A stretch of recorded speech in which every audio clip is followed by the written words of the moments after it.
Hello, everyone. Thanks again for joining us on this UFOB experiencer interview. Today, we have Persephone Holloway, who is a lifetime experiencer. I met her about 4 months ago on Reddit and thought she was very interesting because, like another experiencer in our Discord, her name is Deirdre, Persephone has a being that she encounters most of the time with her experiences. It's not just grays and all kinds of others. So her being is Demetrius, and she's been meeting with Demetrius for most of her life, as well as other beings, but Demetrius is kind of the main one, and that's why I invited Persephone to our Discord, because it's very similar to Deirdre, who has her being named Scott, and it's not always Scott. There's other beings that are with him or experiences other beings. So I wanted Deirdre and Persephone to talk and see if they had similarities, and they did. And it's a very, very interesting story. Can't wait to get her on. She also has 2 interviews by Paralnoia with James Brody. Great interviews. James is a great interviewer as well. And go over to Paralnoia. I'll have the link in the description. Go like and subscribe to him. He does great work. It looks like he just started recently. So let's get him some subscribers. Persephone is a lifetime experiencer, a musician, and now a disclosure activist. She says that Demetrius is for disclosure, and some of the other beings that are working with Demetrius aren't. So we'll hear more of that story in just a moment. But right now, I'd like to bring on my co-host, Adam. How you doing, bud? Oh, doing great as always. Yeah, looking forward to this. Good, good. And now we'll bring on Persephone. Hey, Persephone, how you doing? Hi, I'm doing great. Thanks for having me here. It's great to be here. Well, thank you for being here. It's been so fun to get to know you for the last 4 months. We've all been chatting on the Discord. I feel like we're family now. Yeah. I'm like, every time I have something new to say or like not even related, I'll just be like in the chat, like, hey guys, look at this thing. Like, you know. Yeah, it's been a lot of fun. So you have had a very interesting experience over your lifetime. So all I can say is please share your experience with us. Sure. And exciting today, I actually have an older memory than I remembered originally. So I'm just going to throw it in there with the others because there's been some things recently which kind of triggered an earlier memory, but I don't have full details. So, but yeah, basically, like you said, Persephone Holloway, I use that name just to protect my family. And it's not like you could literally find me if you tried, but it's just to give them some distance from my stories. But basically, you know, I grew up very Catholic mother. My father was and she was a military nurse. I didn't know that, but she stopped when she adopted me and just became a stay-at-home mom. My dad is a nuclear civil engineer, very like scientific, very logical minded, you know, so they were kind of polar opposites in a way. But my mom was very heavily Catholic, very religious. So I grew up seeing quote unquote angels a lot. This was like my early experiences. And, you know, like it would be like 3 a.m. and I'd be in the kitchen like, Mommy, who's that man? Which, you know, you never want to hear your child say at 3 a.m. in the dark, I'm sure. That must have been great for her. But, you know, she always was like, you're so connected to like, you know, spirits and things. Like, you're so like, you just have like that like sixth sense or whatever. Like, you know, she would just tell me this as a kid and I'd just be like, all right, whatever. I guess how it leads into this was when I was around, I'd say 8, things started to change. So for me, my father at that time was building plants in Australia. So we actually went to go visit him in Australia. And this is the memory that I haven't told anywhere else yet because I like literally just remembered it. I was fed hints in dreams until I was like, oh, that is weird. But basically there was a period where we were staying at this rainforest and I got really sick. And I don't remember like a whole period of time, but also I remember that like the whole, like the trip, I was with 3 adults and they left me like by myself at the vacation home and like went out, which they would never do. Like, this is not something that like my family would do. And I just thought that was so weird. Like, and we know with the phenomenon, like there's no coincidences. So I was like, why did that happen? And hopefully over time, I'll like remember what did happen because I don't know. But that I think was maybe like possibly my first like real experience. But the next one after that is the one that like I've talked about in previous interviews where we moved to from Maryland to Pennsylvania. And I was gifted kid ahead for my age. So we my mom put me into 5th grade, but I was a year younger than I should have been. And I'm trying to remember what age that would be. So that means I was 9 or I was turning 9 because everybody else would have been 10. I think that's right.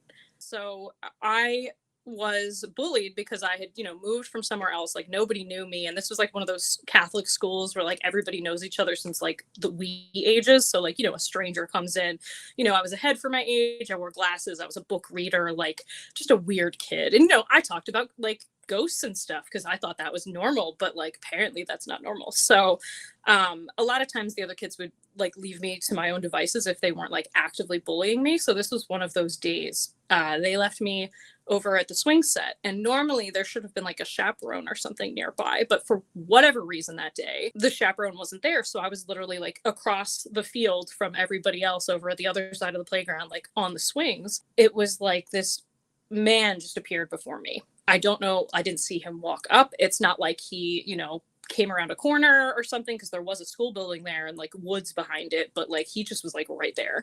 I'd been singing to myself. And so he was like, "Oh, that's lovely. Like, what are you singing?" And I was like, "Oh, I'm singing Phantom of the Opera," because I was obsessed. And I like, went off about it. And I was like, "Oh, do you know it?" And he was like, "Yeah, like I know that, and he was just like, why are you over here by yourself?"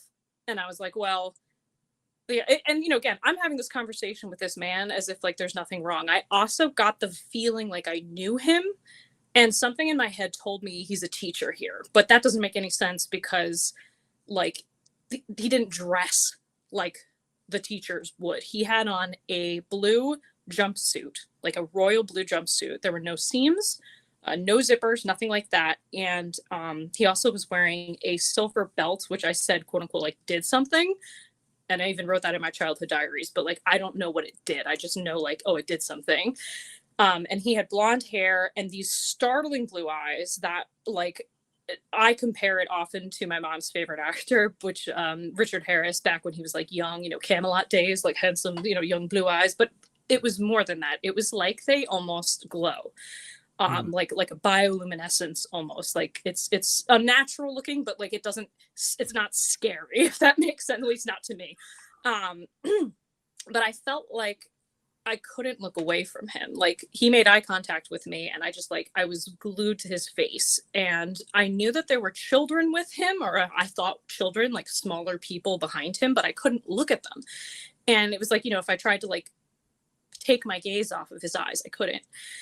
So, he said, "Why are you over here by yourself?" And I made some excuse. I was like, "Oh, the other kids, we're just like playing a game or something. You're a kid, you're trying to like defend your own pride," instead of saying like, "I'm being bullied." So like, and it was like he took the images from my head of like these other kids, like, me sitting at a lunch table, and there was literally 3 tables between me and like the rest of the school, and like, them like pushing me in the dirt and stuff, like typical, kid stuff.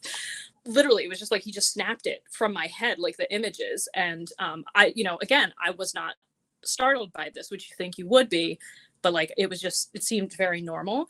Also, another thing to note, I don't know if he spoke out loud. Like I heard him as if he was talking, but in hindsight it was probably telepathic. But like from my perspective, I didn't think like, oh, he's not talking out loud. I just don't remember seeing his lips moving at all, except for like smiling, like when he would smile, I could see his lips move, but otherwise it was like all like in my head.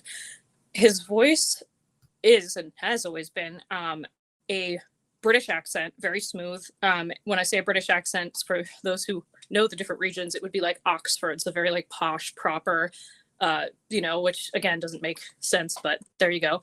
It's, to this day, it's still an odd question of why. He's giving me answers. That's a later story. I'll get into that. Yeah, he had blonde hair. It was beautiful blonde hair. And, in my impressions, there it is. My first impression. This is from actually my childhood diary at the time. Well, when I was 12, I made entries about it. So that's what this is from. But, just startling blue eyes. And I just couldn't, again, like look away from his face. Very handsome. And the eyes were this bioluminescent blue like that, as I had said earlier, that just seemed to glow from within with like this just luminescence. And you just can't like look away. But his hair was blonde. His hair is brunette. His hair was blonde. So this is well, it's actually black now, but like that's his hair later. So ignore the hair, look at the eyes. You got it. It's fine. but yeah, so he didn't give me his name at that time, interestingly enough, that first meeting that I had with him there. But yeah, so he said, oh, it's, he pulled all these images from my head of these other kids bullying me. And he was just like, oh, that strikes me as, very lonely and very sad.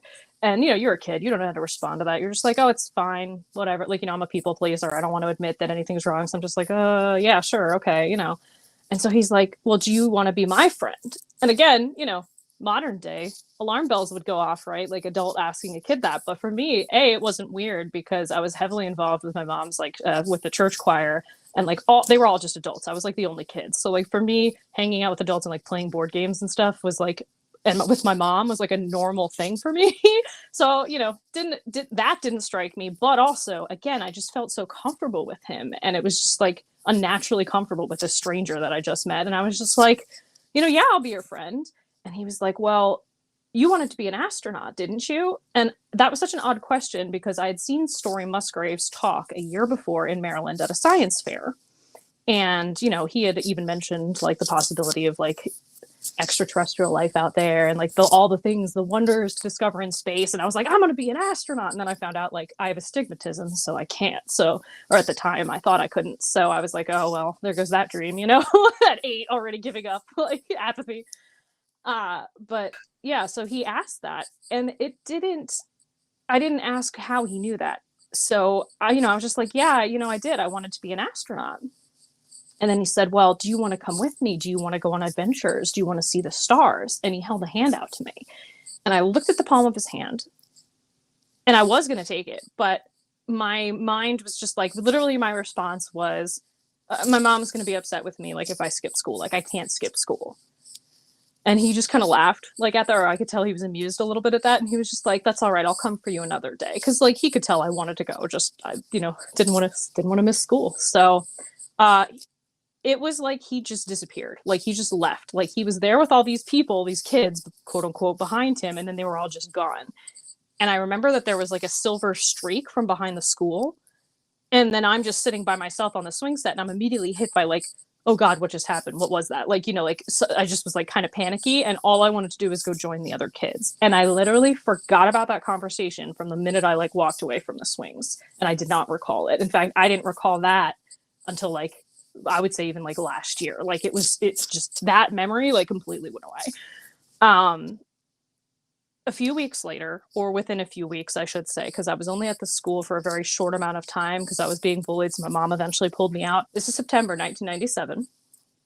And my bus driver takes me home. So typically my neighborhood, the way it's laid out, there is a cul-de-sac in the center of the neighborhood. So you go up a one way and there's like a median with all these trees and then houses on the other side, go around the center circle where my house and another house was. And then you exit out on the opposite side of the median. So it's like a nice little like streamlined thing. That median was extremely overgrown at the time. I assume that they did that to try and keep some privacy between the two sides of the road, but like the houses were set back. So they really didn't need to do that. That was just how it was. Yeah, so that's like a good indicator of like kind of how the neighborhood looked. Like that's actually so if you were looking straight down, that's how it looked. Like, so there's the median on the left there, I think the left, and then the right is where the houses are. Yeah, and then this is if you were turning sideways. So that the little tree on the right there, that would be part of the median. And then that's like the one-way road leaving the neighborhood that you're looking at. And then there's a house back behind it. That's not my house, but just to give you an idea of kind of how it looked. So the bus driver takes me to the sign of my neighborhood and just lets me out. And he always took me around the circle and would drop me off in front of my house so that my mom didn't have to wait for me because he had to turn around anyway. So it just made sense. But for whatever reason that day, he stops at the entrance to the neighborhood and just opens the door. And I, me being precocious, annoying child was like, this isn't my stop. And he was like, it is today. And I was like, okay. And so I get off, and of course my mom's not waiting there because she's not expecting me to be there. So I have like a 10-minute walk home now. Bus driver drives off and I start walking. Beautiful clear day, blue sky, clouds, whatever. But as soon as I hit the median where it's all overgrown, so I'm sort of going under a canopy, I got this sudden sense of foreboding. And it was like everything went still. I'm not going to say silent because I could still hear my feet like walking on the leaves, like on the asphalt, but like that was the only thing that I could hear. All other sound was muffled, and I just got this very like, yeah, foreboding feeling. And I'm walking, and I remember thinking to myself, like, wow, like there should be kids, there should be something, because like, you know, I'm getting home at a normal school day and the neighborhood is literally full of kids, and it's a beautiful day in September. Like it was hotter than normal. It was like in the 70s, but still, like, people should be outside playing. Like there should be noise, there should be something. The minute I think that, I hear distantly somewhere someone singing Ring Around the Rosie, or like people singing Ring Around the Rosie. I knew in my core that it wasn't children. At that same moment, I also realized that it wasn't coming from any particular place. Like I'm hearing this sound almost from like nowhere. Like I literally couldn't place where it was coming from. And it just felt like I immediately had this feeling that something was bearing down on me from above. As a child, whenever I got scared of something, and even now as an adult, I'd say my fear response is freeze. So I didn't freeze, but I didn't want to look at it because there was something in my, you know, head that was like, if I look at it, it's real and it's going to get me, you know, like it's like that childhood reasoning that's not very logical. Like, you know, if I don't look at it, it doesn't exist. It can't get me. And I refused to turn around. And I was also like very obsessed with Irish mythology as a child. So literally the thought that came into my head was like, oh my God, Finvara and his evil hosts, they're coming to take me away. That was what I thought.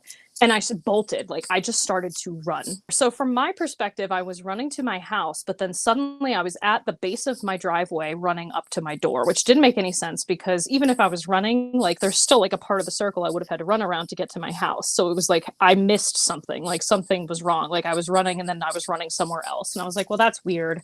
And from my perspective, there was like a reddish mist in the trees, and it was just, I heard like battlefield noises and I couldn't make sense of it. Like it was just so overwhelming and very scary. And you know, I ran up to my front door. I was like banging on the front door for my mom, and like she didn't answer the door. And so like I'm just like crying at the front door and like standing there because she always kept it. My parents were very paranoid. They always kept the doors locked. And again, because normally if I come home from school, like I would just walk up to the door, knock, and she'd let me in. Like it's not a big deal.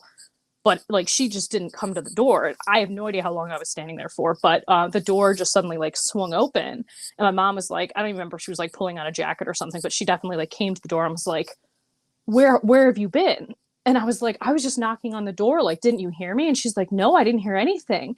And she was like, I was just coming to look for you. She's like, you're 45 minutes late. And, you know, I would think from a parent's perspective, you'd want to sit down and be like, what happened? Like, what's going on? Like, you know, whatever. We didn't even talk about it. Like she brought me inside, and I probably looked like I had been crying. She brought me inside and we just like went on with our night like nothing was wrong, and we never spoke of it again until like this year. The only reason that I remembered that this even happened was because anytime I made a new friend that was remotely into like ghosts or weird stuff, and especially like once I could drive, like once I was like 19, I would drive them to my old neighborhood and take them around the circle and be like, yo, this one time this crazy thing happened and I lost 45 minutes of time and I have no idea what happened. Like, you know.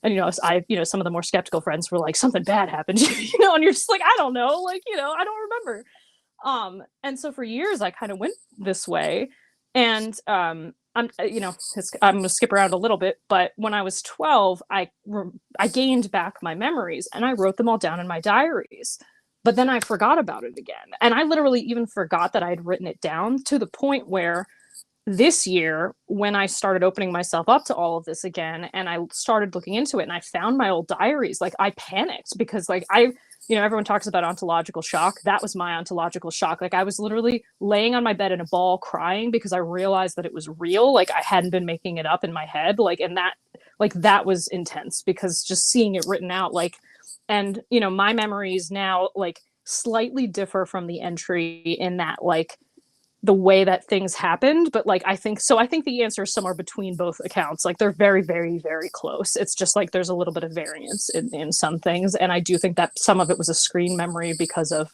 the beings that I encountered on the ship. So I'll get into what actually happened during those 45 minutes. How I uncovered it, this is important. Before I even read the childhood diaries this year, the reason I uncovered it was because I went to hypnotherapy, but I want to stress I did not do a regression to to get back these memories. And I think that's very important to point out, because a lot of people are very skeptical, like, oh, you did hypnotherapy, regression, it was put inside your head, like all that. No, I actually went to see Laurie McDonald. Well, I didn't go to see her. I wish I had, but we did it via Skype.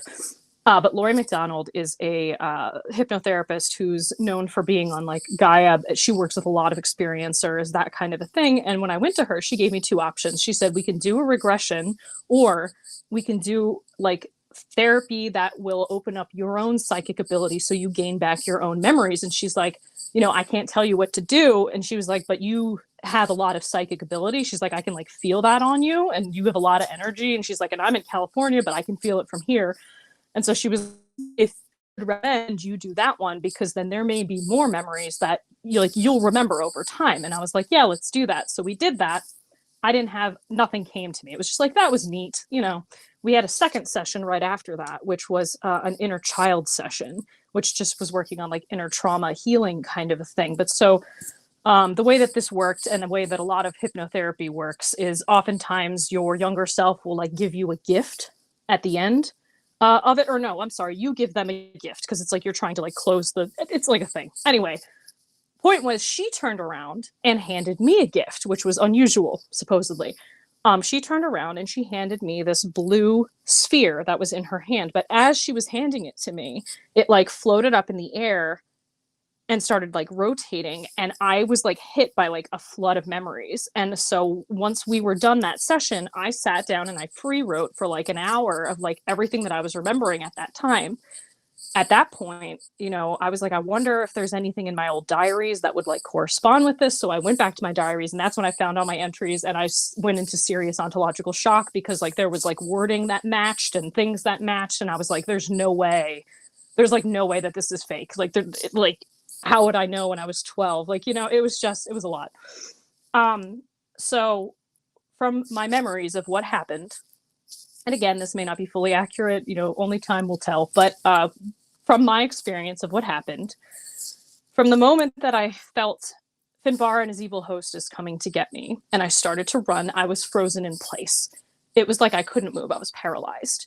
From my memory, I was suddenly up in the air, like as if you go up on a roller coaster, but there was no inertia. Like I didn't feel like I was being pulled upward. Like it didn't hurt. It didn't like nothing. I was up in the air, and then I blacked out. So the next moment that I woke, I was laying on a padded table in this giant room in which there was other people laying on other tables, but there was also a lot of partitions like blocking off things, like you couldn't see things. So it kind of felt like as if someone had set up a medical office in an office building. Like literally there was layers like above me. Like I could see at least like 5 layers going up. And I called this space the mezzanine, and I still don't know why I call it that, but in my head it's like it's the mezzanine.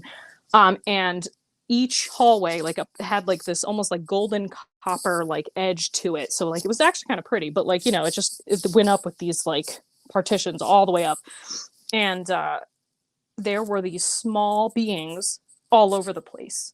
And, at first my brain was like, they're children. And I was immediately like, those aren't children, because they were small. They were gray, like maybe 3 or 4 feet. They had what everyone says, the black almond eyes, like barely any nose, barely any mouth. And they were all like doing something. It seriously felt like they were worker bees to me. Like they all had a function. They had a purpose. They were doing that function. That was it. Everybody was busy. Like there was one that was like adjusting something at my table. There was this bright white light that it wasn't stationary, like it wasn't attached to anything, but it was like right above my head. So like I couldn't really see. Like it was almost like, I honestly think it's purposeful to try and like block your view. So it like kind of was like right there. And it's like I'm trying to like look, and it's almost like following me a little bit, so like it's harder to see. And I'm looking over at the table next to me, and there's like an old, like, for me old because I'm 9, 40-year-old is not old, but like 40-year-old man. And I was like, oh, because like, I've never seen a naked man. I don't want to see a naked man. And I turned over and there's just a dude on a table. So I'm like, oh, let me not look at that, and I turned the other way, and pretty much this being appears silhouetted in the light. And its face was triangular with like, I guess, what are they, mandibles? Like praying mantis face, literally a praying mantis face Mm-hmm. and just walks right up to me. And the feeling that I got from this being was extremely like clinical, cold, like doctor, but like the worst bedside manner doctor that you could possibly have. Just like, I'm here, I'm getting my job done, don't bother me. Like that vibe. Like I even felt that vibe from him, like just a don't talk to me, you know? And so he comes up and holds this like metal, like short metal rod, like up either, and you know, to be honest, I don't remember if it went up my nose or he just held it up against my nose, but I felt a really sharp pain, like up high up in my nose. And it only lasted for like a hot second, but like I was just like startled, you know.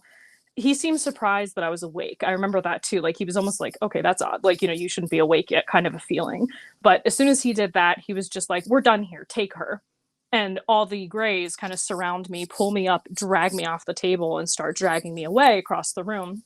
And I'm not, you know, I don't have any of my clothes on, but they take me to like the edge of the room, and my clothes are there, and they like redress me, but they're like doing it wrong. Like they're trying to pull on my like tights, and they're not doing it right. So I was just like, no, let me do it. Like, stop. Like, you know, and they were just like overly helpful, like trying to help me. And I was just like, stop. Like, geez, no. My backpack was not there. My shoes were not there. And as far as I recall, my blazer was not there. So basically, you know, I'm in a school uniform, but it's like basically all it was the blouse and the skirt. They walk me to the edge of this hallway, and there's this being standing there, you know, 6'2", 6'3", somewhere in that range, you know, pale, dark hair, all black clothing. It looks very similar to the being in the playground. In fact, so similar, it was the same being, but I didn't realize that. Why? Because I didn't remember that whole conversation. I'd forgotten it until now. I put two and two together, you know. So instead of blonde, he had black hair. He almost had like, it looked like he was wearing eyeliner, like around his eyes. Like it was very defined. And again, I don't know if that's just like genetic or like he literally was wearing eyeliner. Like, yeah, there you go. That's him. This is made with AI. I spent like 5 or 6 hours trying to get this right. So the clothing is not like 100%, but it's close. Like he had just skin tight black, almost like, but slightly like textured like this, like clothing. Like it had like a, not armor pattern, but like it had a pattern to it, you know. But it was like tight, and then he had like a cape on almost, or something like a cape. Like there was something drapey, you know, going on there.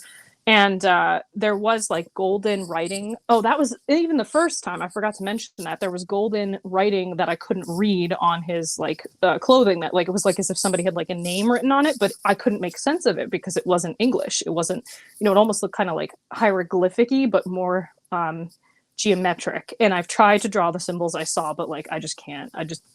The only one that stands out is he always wears still a big golden upside down triangle, like what's on that picture. He always has that on, and it definitely looks like an emblem or like a symbol that's like, this is like who I belong with, or like this is like, you know, this is like the faction symbol or whatever. So he always has that on. So he's standing at the mouth of the hallway, and he looks like already like pissed off. And I was just like, I don't know what I did to these people to make them so mad at me, but everybody's mad at me and I don't know why. You know, like I don't know what I did. And, you know, he's standing at the mouth of the hallway, and he just says like, my name is Demetrius, you know, follow me, and just like turns, and like I just had to catch up with him. And so everything feels in general with most of these experiences, as anyone will tell you, memories aren't always straight through, like they might be patchy, but also there's a dreamlike, or I would even argue a drugged feeling to it. Like you're not fully yourself. So like, you know, a lot of times when people are like, oh, why didn't you do this thing? Or why didn't you ask this thing? Like, dude, I'm not in control of this situation. Like it's very clear when you're there who's in charge, and it ain't you. Like you are the low man on the totem pole here. Like you're just going to go along with whatever's happening. Usually, you know, someone like Deirdre, she fights back, but I don't do that. So. Yeah, but she fights back, but just like many others, they fight back, but it doesn't really do much usually. I mean, like you said, you're the low man on the totem pole. All they have to do is snap their fingers or stare. They could knock you back out. Yeah, they could literally knock you back out. Like, I mean, if they had to, like, there's no point. Like, I don't know. So anyway, you know, I'm running after him, and I'm a little bit more like with it at this point. So I'm just sitting there like, I want to go home. You know, take me home. I don't want to be here, like, you know, kind of a thing. And he's just like so frustrated. And he's like, we're going to play a game first. Like, you can't go home. And I was like, okay. And he takes me down this hallway, which was very dimly lit. It was, you know, in my perspective, it was like there was a light to it, but you couldn't see a light. Like there was no light source. So this is the 90s too. There wasn't like fancy lighting, well, at least not where the places I was inhabiting, there weren't like fancy lights that would like turn on and off like eco lights, you know, like that's not a thing at that point, but definitely got that vibe like, oh, it lights up when you're going through it, but not always is like fully lit. And also like, I can't tell where the lighting is. It's just kind of glowing. Like it's, you know, but it's not bright, at least not for me. Really quick description of the feeling. The air here is thin but rich with oxygen. So it's like there's a lot of air here. Like you could breathe very easily, which is nice. But it also kind of feels like being in an oxygen bar. So again, you almost feel a little high because it's like very high oxygen concentration, you know. And the scents, for anyone who would ask, smell-wise, it smelled very clean. I cannot tell you what cleaner it smells like. It doesn't smell like any particular thing. Like I can't say like, oh, for sure it was ammonia or for sure it was bleach. It just smelled like it was very clean. Demetrius has a cinnamon smell, still does. Like there's other aspects to it, but like that's like the main scent. And it's also kind of become a way for me to tell like if something that's happened is from him. If I smell that, I'm like, oh, he did something versus like, you know, it's just a coincidence or whatever. But yeah, I could get that like cinnamon scent off of him, almost like he had like, you know, cologne on or something. But like I'm following him down this hallway and he stops in front of this opening off the hallway. And so it's almost like a sunken living room feel, or, oh God, Caspian gave me the European term. I don't remember now, but it's, yeah. So it's like it's 2 steps down into this other room. The walls are a little bit rounded, and there's like a bay window, but it's like shuttered closed, like sealed off. But the floor is gray and like padded almost. Like it's not a carpet, but it's padded, but it feels like a carpet. It's kind of weird. And there's these 5 beings sitting on the floor like lotus style in a circle with a little opening for another person to join them in that circle.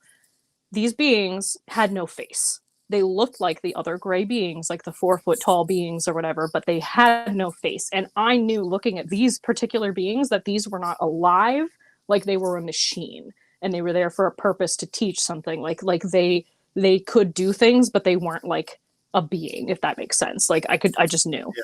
And so, yeah, so Demetrius is standing next to me. He's like, we're going to play a game. And he's like, he tries to explain to me like how it works. And, you know, I'm not buying any of this. And I'm just like, I want to go home. I don't want to do this. Like, I just want to go. And he's just like getting more and more frustrated. And he's just like, Guinevere. And I'm like, that's not my name. And he's like, you know, he just kind of doesn't listen to me. And he's just like, look, like, how did he say it? He was just like, you've done this before, which was also interesting because I have no memory of doing this before. But he's like, you've done this before. And I was like, what? And he was like, you don't remember who you are. You don't remember your own potential. And, you know, he's getting more frustrated. I'm getting more frustrated. And finally, I didn't realize, but this other taller gray, around 5 feet tall, had come up kind of with him. I don't remember any of the other grays wearing clothes except for some that were like further off. But this one had on like bluish kind of like robes. And she kind of just appeared like next to him. And I got this vibe from her that was very like matronly, kind, whatever. And so she kind of puts a hand on his arm and she said, you know, Exilia, like, you know, like kind of scolding, but not like just like calm down kind of a thing. And he was like, all right, and kind of like backed off a little. And she was like, I'll explain it to you. I literally have no idea like what she said or how she explained it. Like, was it a download into my head? Like, you know, and whenever they give me that kind of information, the best way to describe it is it's like somebody sticks a zip file in your head. It's like suddenly you just have all this information and sometimes it can take a really long time to parse out. And it's like very confusing. I don't know how they do that, but she didn't do that. He tried to do that. It did not work. But yeah, however she explained it, it made sense to me. So I go and I sit down in this place in this circle. And this game, the way the object of the game is, in the center of the circle is this blue sphere, metallic sphere. It is made up of smaller blue spheres. So they all are like forming into a bigger piece. When it's in the center of the circle, it keeps trying to like mesh into like other shapes. The point of it is whoever is in charge at that point takes it. You have to hold it in its shape as a sphere because it doesn't want to stay that way. If you let go, it's going to shatter in quotes onto the floor into like 1,000 silver piece or, you know, metallic pieces. It doesn't stay in its shape. But so you have to hold it in its shape. You have to bring it towards you. pick someone, doesn't matter, in the circle, pass it to them. And then the key part of this game, which I actually think was the point of this, is the quote unquote, what I call telepathic knock, which is you have to be aware when they're aware that you're giving it to them. And also you're handing it off to them, and you have to be aware when they've fully taken hold of it. Because again, if you give it to them and they haven't fully taken hold of it, what's it going to do? It's going to shatter again on the floor. So it's like, there's like multiple layers here. But the main key is like picking up on when someone's trying to give it to you, taking control, passing it to someone else, knowing when they've taken control, passing it off, like, telepathically, the whole thing. So this game starts going, and I don't know how long I played it for, but I started to get the hang of it. Like, at first there was a couple times where it would just like, fall, like I couldn't get it at first. So it would fall, shatter, and the gray woman, because I really felt female from her, would form it back in the center, put it back in the center, and it would start again. And as I'm starting to get the hang of this, I start to get this feeling from behind me, like a sense, again, telepathy, whatever, of pride. And so I turn to look behind me, like the game is still going, and I turn to look behind me, and Demetrius is like smiling because he's happy that I'm doing a good job. Well, 9-year-old me, seeing this really handsome guy smiling, which, by the way, I wouldn't know for years, but like that is my ideal like guy type. But I'm 9, I don't know that yet. But so like I see that, and my heart literally skips a beat because this handsome guy's smiling. And the second that yeah, yeah, there he is. The second that happened, his attention just like snap focused like right on me, and I thought I was in trouble. And at this point, I don't have control of the ball, so like I'm not paying attention to the game. He snaps attention on me, and I get this like flash of what I can only say is like his actual emotions, I guess. But like, he's usually very good at like keeping that under wraps. But like, it was like for a second, he was like, people don't look at me like that. Like, that's not my function. Like, like kind of like frustrated, but also like, don't give it away. Like, how you feel. Don't ever do that. Like that kind of a feeling, and then it all kind of shut down. And he was just like, do you find me attractive? And of course I miss my chance to take the ball, so it shatters on the floor, like perfect timing, and I'm just like, and he's like, someday I will be much more to you. For now, I am just a friend. And I was like, thank God, because I'm like terrified of this like whole situation. Like, all right. So at that point, I don't think I continued to play the game. This is one of those things where I'm saying, as an experiencer, you don't always have like a straight through memory. So the next moment that I remember is we're standing in this very dark room, and there's a chair in the center of the room that literally looks like a leather, like office chair, like, gaming chair, office chair, whatever. There's like a chair. And then there's these arms that are like crystal or glass coming around in semicircles on either side of the chair, like around the sides. And there's these golden markings on them, but it's almost like they're not embossed, but like they're almost like floating above the crystal. At least that's how it looked to me. Like, to be honest, I don't know if those were actually physically there or if they were just projected onto it. So like you kind of knew where the buttons were, if that makes sense, And he's in the middle of explaining to me like, oh, that second one from the right, like that's the emergency stop. Like that'll be very important for you to know, like when you're flying. And I was like, I can't fly, and I'm just like, my eyesight's terrible. Like I can't ever like be an astronaut or pilot or anything like that. And he just started laughing, and like, he was totally, he thought this was the funniest thing I'd ever said. And I didn't understand it, because I was like, why is this so funny to you? Like, I have theories like now that it's probably because there's an aspect of you're flying with your mind and you're very connected to the ship. It's not so much, visually you're using your eyes. It's more of like a mind thing. So I think that's why he was laughing, but it was funny. Damn, I didn't get it now. So yeah, while I'll go with that. Mm-hmm. That's what I think. I don't know. Yeah. And I know for a fact that I've flown the ships since then, but I don't remember how to when I'm not on the ship, which is very frustrating, because that would be an awesome skill to have. Like, yep, like put it right on my resume. Fly spaceships. Yeah, let's not. You can talk to Fravor and say, this is what it's like. Like, yeah, exactly. It's very intense by what I do recall from some of my later experiences. But anyway, so yeah, so we're standing there in the room and we're having this conversation. He's laughing his ass off, and I'm just like, I don't get why this is so funny. And literally, the door opens and this mantis being comes back in. And he's just like, we don't have time for this. Like, we have to put her back. And he like comes up to me and he puts a like a syringe in my neck. And I remember like it had like yellow liquid in it because I've seen it multiple times since then. And so he puts it in my neck and I start to black out. Like I could feel myself fade. And I just remember Demetrius very much being like, it's okay. Like everything's going to be right as rain. Like, don't worry. And I'm like, okay. And when I wake up, I am running to my house. And I've forgotten that all of this has just happened. And I have all my clothing and stuff back too. So like my backpack, my blazer, like everything is like my shoes, like I'm back the way I'm supposed to be, you know? And I talked with Lori actually, and Fiona as well. I'll get into that later, about this experience and their theory. And I think we even had this chat in the experiencer chat, but the theory is that the battlefield noises that I was hearing is because this area historically is a very old area, very Civil War, active kind of a place. And so it's quite possible that if there's something with time dilation or something like that, like maybe I was psychically picking up on things that had happened there in the past as I was coming back, especially since, as Lori said, and others have said, like I had that like psychic kind of thing a little bit. Yeah, so I don't know what that was, but anyway, whatever it was, it dropped me off and left me back home. So that was my like first, and I would say one of very few physical abductions that I've had. I haven't had many physical abductions, so that was definitely one of them.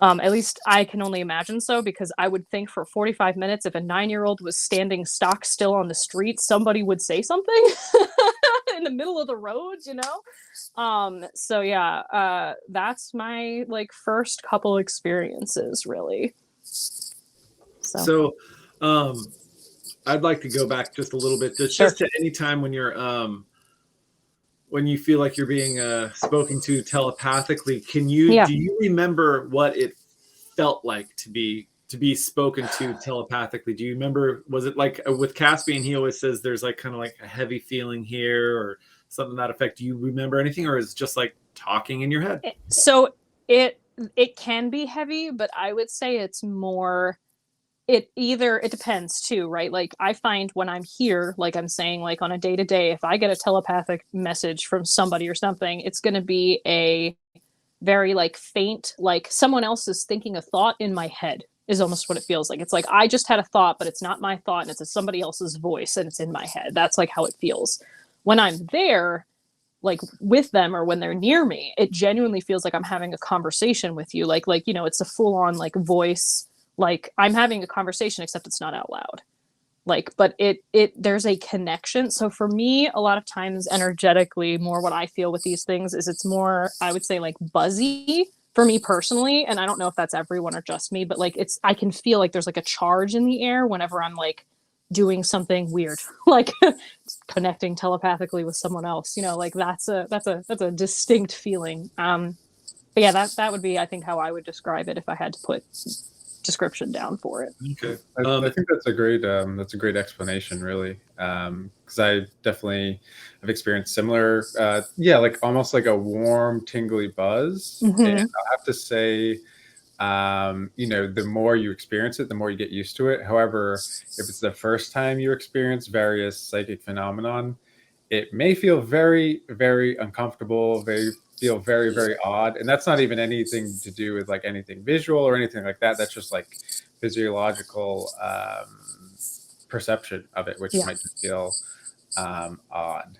Let me bring up my little thing here. Sure. So there's a couple questions I have, or actually a couple comments as well, about just really the overarching thing. But really, a lot of similarities to other experiences we've had, especially like the environment and things like that. The same thing with the time dilation, and I have to say, time is not linear. Time is a sphere.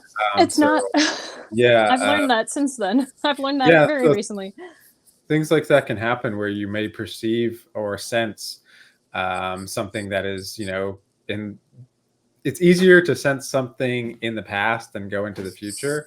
But it is, it's all correlated, and it's all affecting everything. The future is affecting the past as much as you wouldn't think that would be a thing. It is very bizarre to think of, but it is. But yes, phenomena like that, we're hearing or sensing different things from different, especially anything with like very charged emotional impact, like especially like in Pennsylvania with Gettysburg and all that, you know, the whole Civil War. Like that's a very, you know, those you know, even though those experiences happen in that specific time, they reverberate like a ripple through water. I think also that. Oh no, I'm sorry. No, let me not. But my actual question is about actually the little grays. And I've only really had one experience that I recall about the little grays, and I didn't perceive them as any type of like malevolent being, and I'm very skeptical. I'm very, very cautious about trusting any type of being, including humans. So I'm always very, very guarded and very, very, very skeptical, anything like that. However, the little grays, I didn't get any. I got almost like a childlike innocence where they're just kind of doing something. They don't necessarily know the bigger picture of what they're doing. They're just doing it, and they're actually curious about things. And you mentioned how like they didn't really understand how to put on like what clothing goes where and what things go where it's like they almost like this like puppy kind of like childlike innocence where they're like, oh, you know, this is like kind of fun, but they don't know any better. That's why they think it's fun. So I was just curious if you have anything more to say on the little grays or any thing like that. Yeah, no, as we've said from earlier and from the introduction, like I'm very pro disclosure. So like I would not be pushing for something if I thought that like there was a whole bunch of malevolent beings running around. Definitely, I mean, I'm not to say that there aren't any, but just in my particular cases anyway, it's been pretty mild, even if it's been scary. For the grays, yeah, I never get a bad feeling from them. I never get like a danger feeling from them ever. Like it's like you're saying, they have a function. They're fulfilling that function. And I will say I have seen them in what I call idle mode, where definitely I would say curious. Like I've seen them kind of like looking all around and like checking out stuff. And then it's like as soon as they're given another task, they just do that task. They don't, question it. They just do it. Almost like military, but not in a militant way, like not like so stiff. But yeah, and I don't know that it's interesting that you say childlike, because I would never have put that on that before. But yes, I did get that kind of feeling. Like it is very much just I'm just doing this thing. Okay. What are you doing? I think their free will is like limited, and I don't think they're like a natural biological being. I think they're they're created in some way or form, maybe like an android or something like that. I think artificial intelligence of some kind. I think they're an advanced form of like the future of whatever, even we're making now. That's like going to be the future is like biological beings that are AI. Like that's what I think they may be. Yeah. And I always feel like they also have a consciousness that is inserted into the biological being. But I don't see. I see. Some of the things they might do might not be like ethical per se, but I don't think that they're caught up in a very big game, and I think they're just kind of roped up into it, and they're just really they have limited things. But I guess follow-up question: did you notice any of them that tilt their heads by any chance? If they got when idling at all? Did you notice that? Yeah, I noticed that as well. I do that sometimes too, accidentally. Yeah, I'm like, oh, they just do that. Like, and they seem like curious, or they're like really like just like, oh, that's like really fast. Everybody watching right now is going like this. Yeah, everybody. Let's all do it together. And oddly enough, like dogs do that too. Like certain types of animals, especially dogs, like you kind of get their attention, and it's like they want they want their attention to be gotten, I suppose. Yeah, they'll like tilt their head, and I noticed that with my experience. I just want to say, I'm just curious if they, if that's something that you perceived as well. So yeah, they definitely are very curious, and yes, I have seen the famous head tilt. The head tilt thing is definitely a thing. Yeah, it's oddly cute. I don't mind. I don't mind the little grays. I think they're cute. They're adorable. Like, yeah, they don't bother me. So they're working on you on that flat steel bed. Hey, mine are always padded tables. My ship's upgraded. Oh, okay. You guys got to get to my ship. They got padded tables on my ship. So I don't know. Yeah. The one I recall was like there's a very cold metal dank. Yeah, not. I really have very limited. Yeah, just like almost like a moisture, but it's not a normal type of moisture. It's like a cold moisture, which is something that's unusual because usually moisture is when there's Yeah. humidity, heat. So it's like it's a very very just odd environment. I But wonder if that has to do with superconductor stuff. I don't know. That's Yeah. interesting. That's it'd have to interesting. do with it being so clean too, or like anything like some type of electrical or some type of whatever. Filtration, some advanced filtration. Just a weird, just a abnormal, just an odd environment that you normally wouldn't like kind of sense or just feel. Maybe it might kind of go back to how it was like you mentioned, kind of like the oxygen. Maybe that was kind of what I was, it's just something not something like off about it. Yeah, it does. The feeling of the vibe of the place definitely feels like not natural. Like I mean, obviously, like you're not in nature, but I'm just saying, like there is something off, but like I wouldn't know what that is. Mm-hmm. Yeah. Okay, well, I'm going to digress. Okay. Since it's already almost an hour, and you've only told us one story. Two. Well, maybe or three. Two. I mean, But, okay.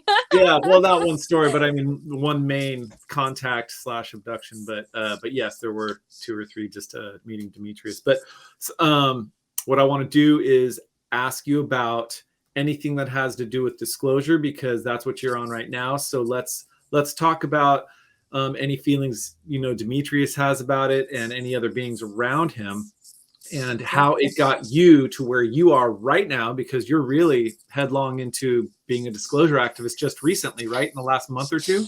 Oh yeah, it happened very suddenly. Let me tell you, when I say that things just fell into my lap and are still falling into my lap, that I am not sure why.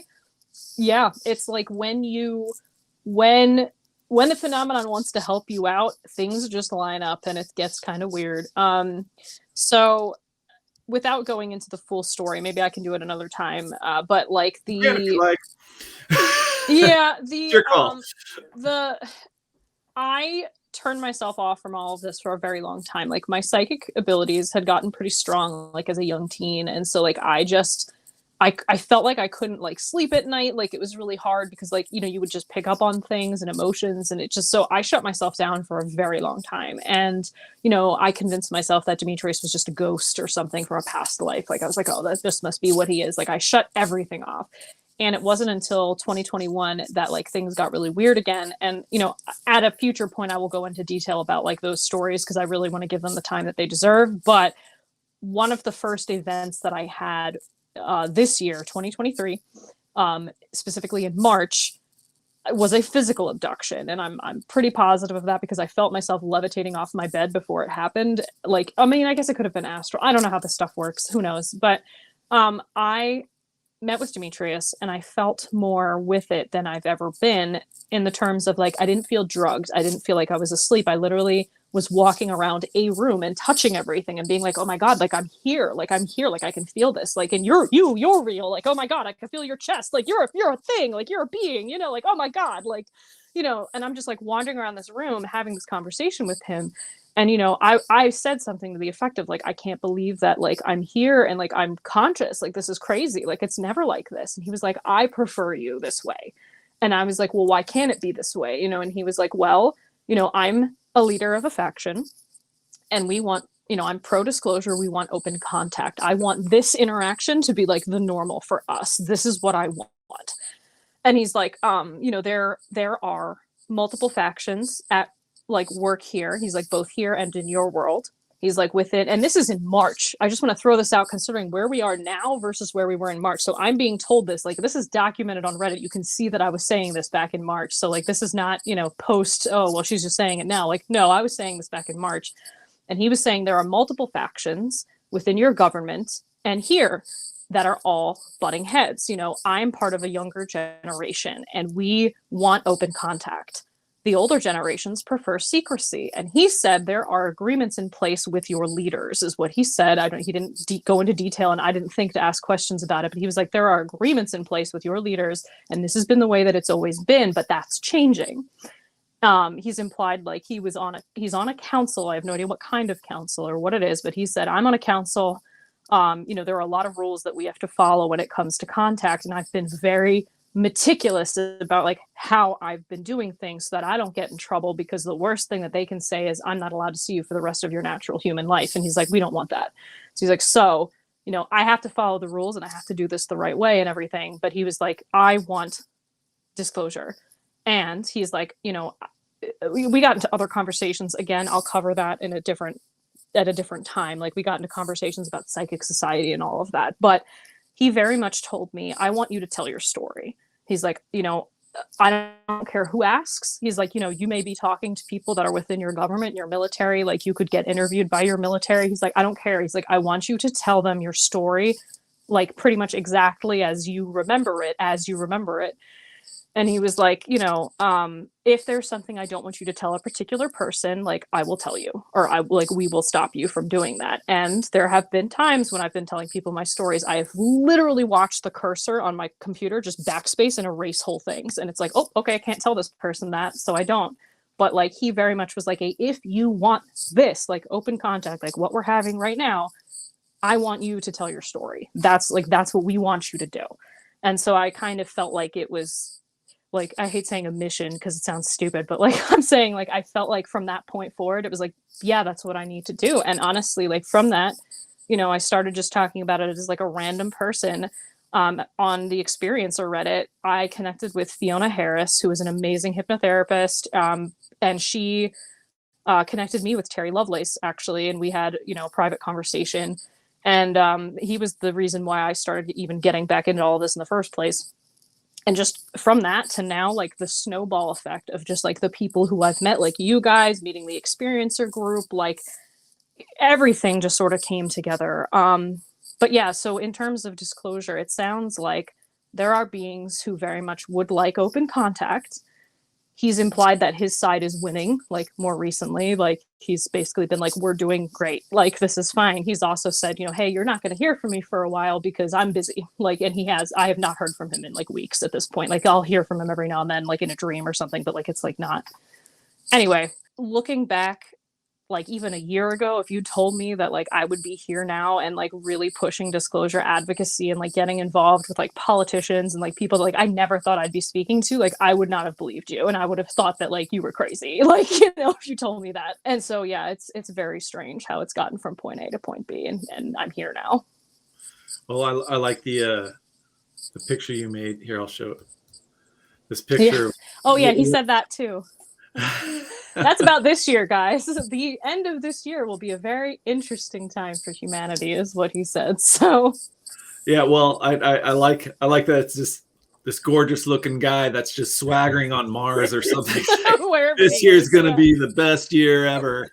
It's the cape, you know, or the I guess what would that be, like a blazer? I don't know. Who knows? It honestly looks like a cape half the time. I don't know what he's wearing. It's like, well, as usual, you know, we always hope that it'll come through, and I hate being a negative Nancy, but times and dates always come and go with ufology and these and so forth. So, you know, of course, we're going to just cross our fingers that he's right.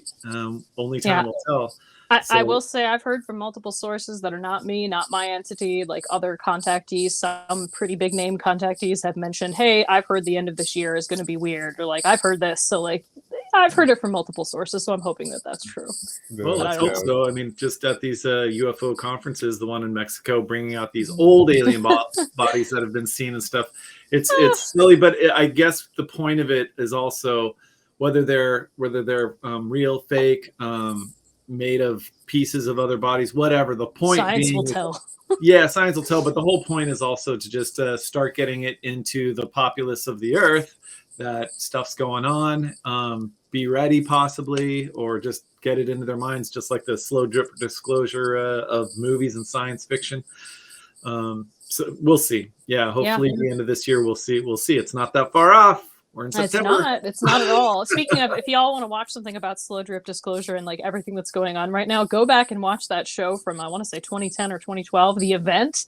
That was on NBC. Go watch that and then come back to me, because that's an interesting show. Speaking of, you know, slow drip disclosure to media, okay. But yeah. I don't even know if I remember that show, but I didn't even hear about it at the time. It was so like underground. I didn't even know it existed. Yeah, I'll try to be sure to get a link in the description. What's interesting too is kind of like what you mentioned, Leaf. Really, if you have a planetary population and you need to pretty much change I guess, change the consensus, right? Because there's a very big taboo about ufology, even more of a taboo towards like NHI, extraterrestrials, abduction phenomena, all that consciousness phenomenon, even though it's quite literally our history. If you look at any culture, go back, it's consistent. Or I'm not going to say consistent, but it's, I guess you could say the archetypes are pretty consistent. What's interesting is, now you're seeing, the big press conference, right, with Grush, right?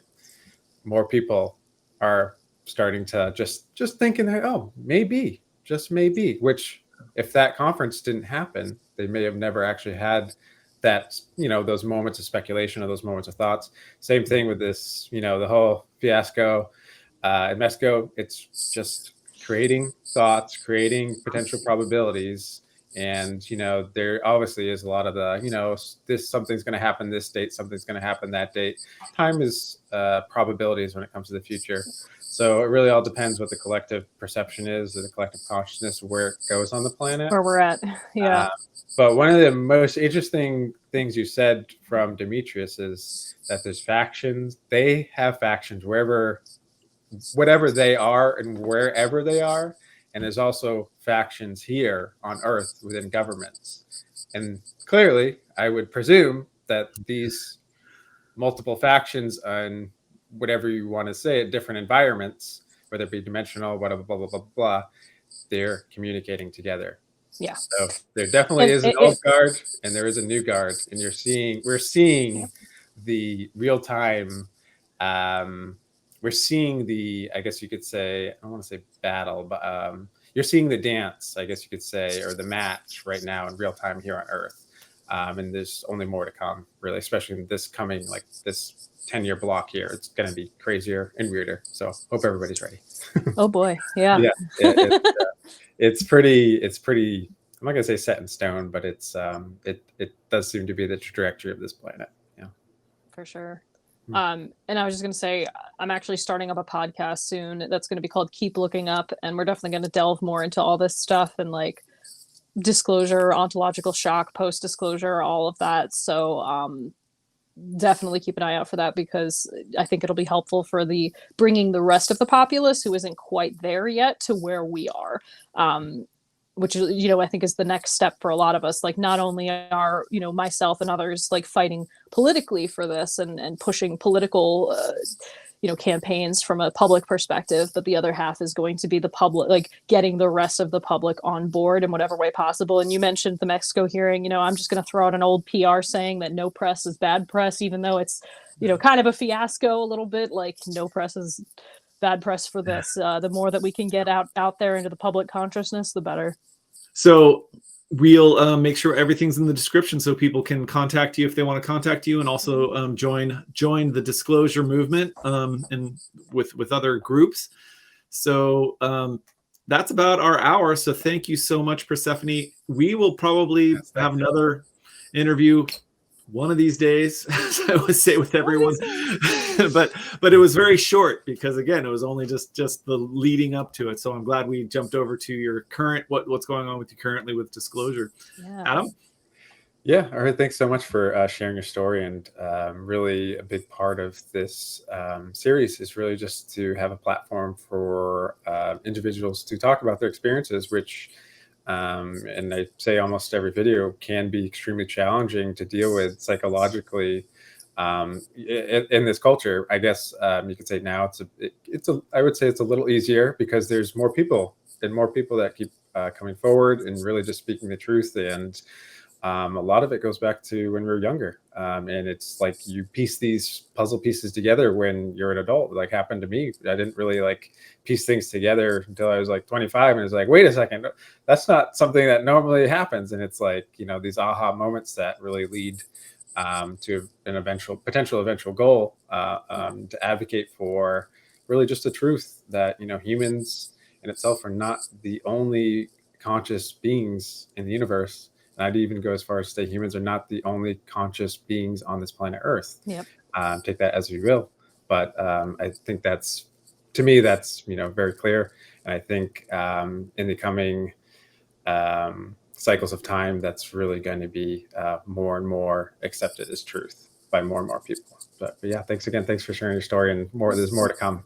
Yeah, thanks for having me. This has been great. So I'm looking forward to the coming back, talking again, and yeah. Cool. Thank you very much, Persephone. And everybody, please make sure to like and subscribe us. Go ahead and visit us on the Reddit sub. Go ahead and join the Discord if you'd like to talk to Persephone some more, or the other experiencers such as Deirdre and Caspian and others we've interviewed. We appreciate you watching, and please comment as well. We'll have Persephone check out the comments so she can answer you there as well.